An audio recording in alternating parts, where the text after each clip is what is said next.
Assalamualaikum warahmatullahi wabarakatuh. A'udzu billahi minasyaitonir rajim. Bismillahirrahmanirrahim. Alhamdulillahirabbil alamin. Wassalatu wassalamu alal habibil al-adim. Sayyidina Muhammadinil hadi ila siratil mustaqim.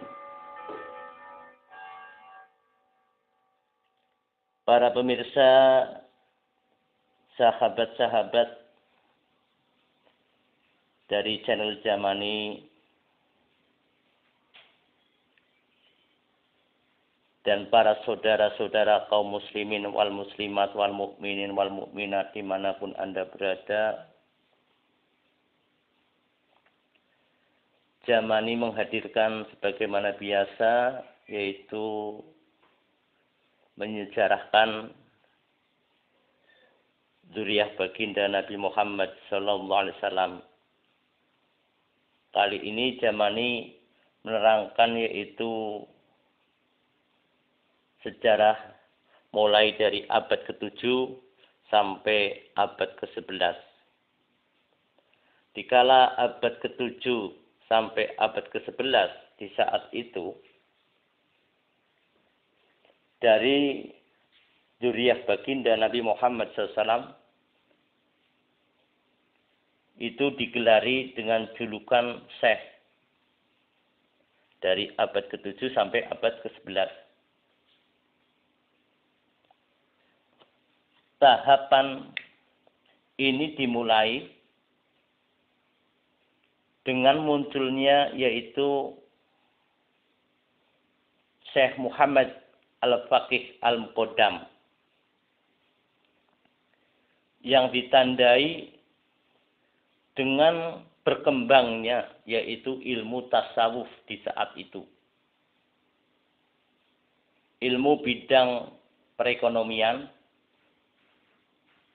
dan mulai berkembangnya jumlah keturunan yaitu Imam Ahmad Al-Muhajir.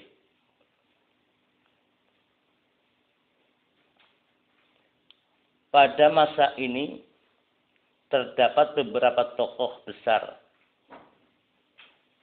seperti yaitu Syekh Muhammad Al-Faqih Al-Muqaddam sendiri. Ia lahir dan dibesarkan dan beliau wafat di Tarim, di kota Tarim. Di kota Tarim ia belajar bahasa Arab, teologi, dan ilmu fikih sampai meraih kemampuan yaitu sebagai ulama besar ahli fikih. Ia juga secara resmi masuk ke dunia yaitu dunia tasawuf dan mencetuskan yaitu beliau mencetuskan Thariqah yang dikasih nama Thariqah Ba'alawi. Sejak kecil ia menuntut ilmu dari yaitu berbagai guru, menghafal Al-Quran dan banyak hadis-hadis serta mendalami yaitu ilmu fikih. Ketika ia masih menuntut ilmu, Syekh Abu Madyan seorang tokoh sufi dari Maghrib mengutus yaitu Syekh Abdurrahman Al-Muqad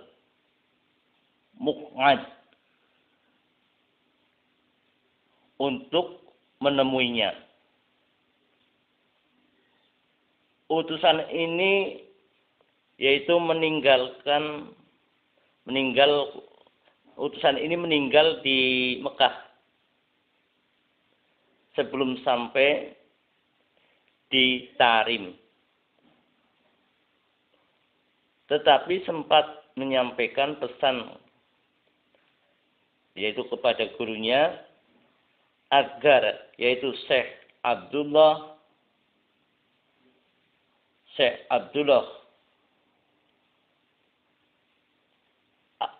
As-Soleh melaksanakan yaitu tugas itu atas nama sebagaimana Syekh Abu Madyan. Abdullah membeat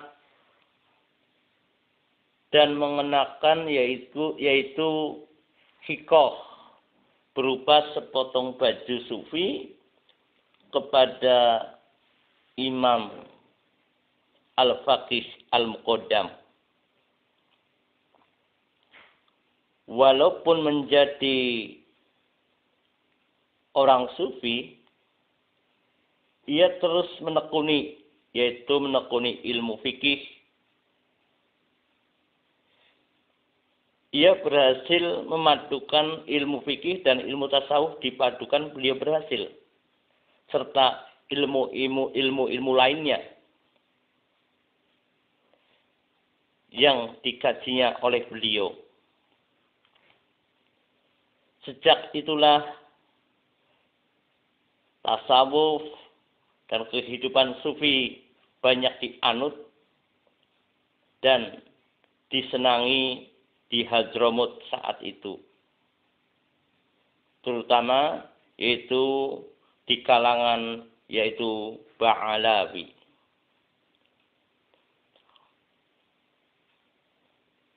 Syekh Abdullah bin Alwi bin Imam Muhammad Al-Faqih Al-Muqaddam, ia memulai pendidikannya pada ayahnya sendiri dan kakeknya sendiri. Lalu beliau meneruskan pendidikannya yaitu di Yaman dan Hijaz dan belajar pada ulama-ulama besar.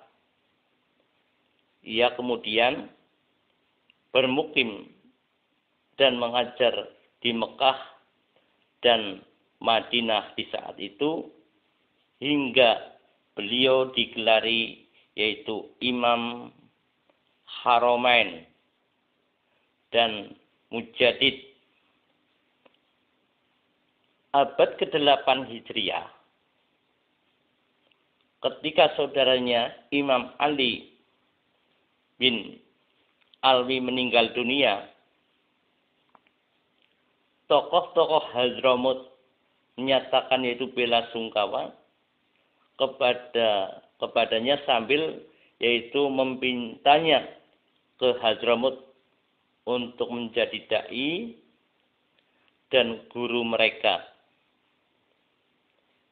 Ia memenuhi permintaan tersebut dan berhasil mencetak yaitu puluhan yaitu ulama-ulama besar di saat itu.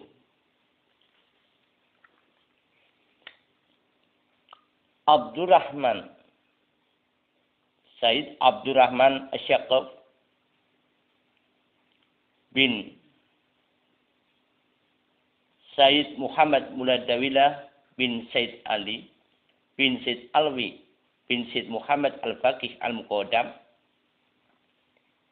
Ia digelari Asyaqaf karena kedudukannya sebagai pengayom dan ilmu serta tasawufnya yang sangat-sangat tinggi. Pemula famili Asyaqaf ini adalah ulama besar yang mencetak berpuluh-puluh ulama, termasuk putranya sendiri, yaitu Imam Umar Mukhdar. Ia juga sangat terkenal karena kedermawaannya.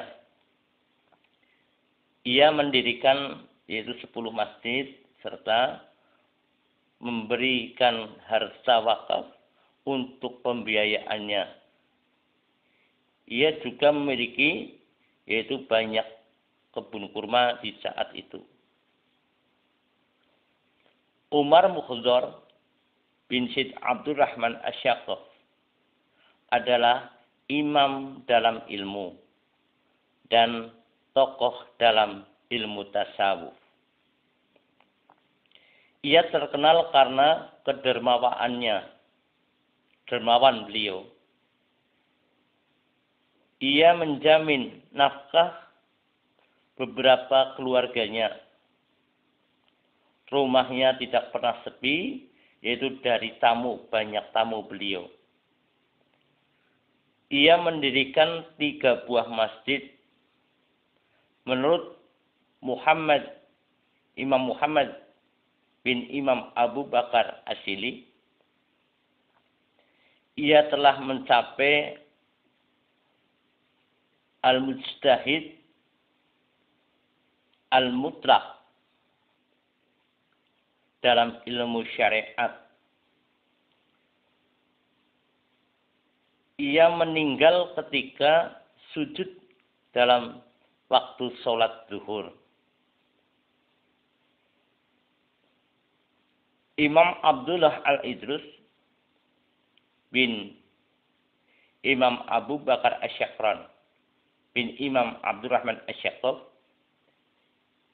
hingga usia 10 tahun ia dididik ayahnya, dan setelah ayahnya wafat ia dididik oleh pamannya yaitu Imam Mukhdar hingga usia 25 tahun. Ia ulama besar dalam ilmu syariat, tasawuf, dan ilmu bahasa. Ia giat dalam yaitu menyebarkan ilmu dan giat dalam berdakwah serta amat tekun beliau di dalam ibadahnya, sangat-sangatlah istiqomah beliau. Imam Ali bin Imam Abu Bakar Asy-Syaqqaf bin Imam Abdurrahman Asy-Syaqqaf, ia menulis sebuah wirid yang banyak dibaca orang-orang hingga abad ke-21 ini. Ia terkenal dalam berbagai ilmu, khususnya ilmu tasawuf. Menurut Habib Abdullah Al-Haddad, ia merupakan yaitu salaf dari Ba'alawi terakhir yang harus ditaati dan harus diteladani sebagaimana menjadikan suri teladan bagi kita semua. Para pemirsa Jamani yang dirahmati Allah Ta'ala, pada dasar inti sejarah ini, satu sejarah, keduanya yaitu sejarah sebagaimana penjelasan gelar syekh kepada zuriyah baginda Nabi Muhammad SAW itu mulai dari abad 7 hingga abad 11. Akhirul kalam, wabillahi taufiq wal hidayah. Wassalamualaikum warahmatullahi wabarakatuh.